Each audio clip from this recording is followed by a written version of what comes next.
ماں اور بیٹی کی قسمت عجیب ہے. ماں بھی دربار میں گئی, بیٹی بھی دربار میں گئی. ماں صحابی کے دربار میں, بیٹی شرابی کے دربار میں. ماں چند گھنٹے, بیٹی کئی گھنٹے. ماں کھلے ہاتھوں سے, بیٹی بدے ہاتھوں سے. ماں چادر پہن کے, بیٹی بغیر چادر کے. ماں بیٹوں کے ساتھ گئی, بیٹی بہنوں کے ساتھ گئی. مبلغ اعظم یہ جملہ پڑھتے پڑھتے مبلغ اعظم کی زبان سے جملہ نکلا. انہوں نے لوگوں کے کہا بی بی زہرا تیرا مقدر ہے, لیکن زینب تیرا مقدر پھر بھی اچھا, زینب تیرا مقدر پھر بھی اچھا. 3 دفعہ یہ جملہ کہہ کے مولوی اسماعیل نے منبر چھوڑا.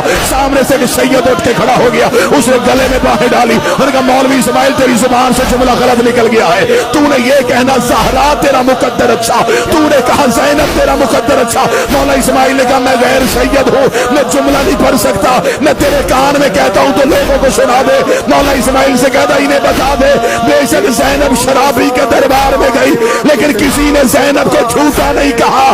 ہائے قسمت محمد کی بیٹی کی, تخت سے کہہ دیا گیا فاطمہ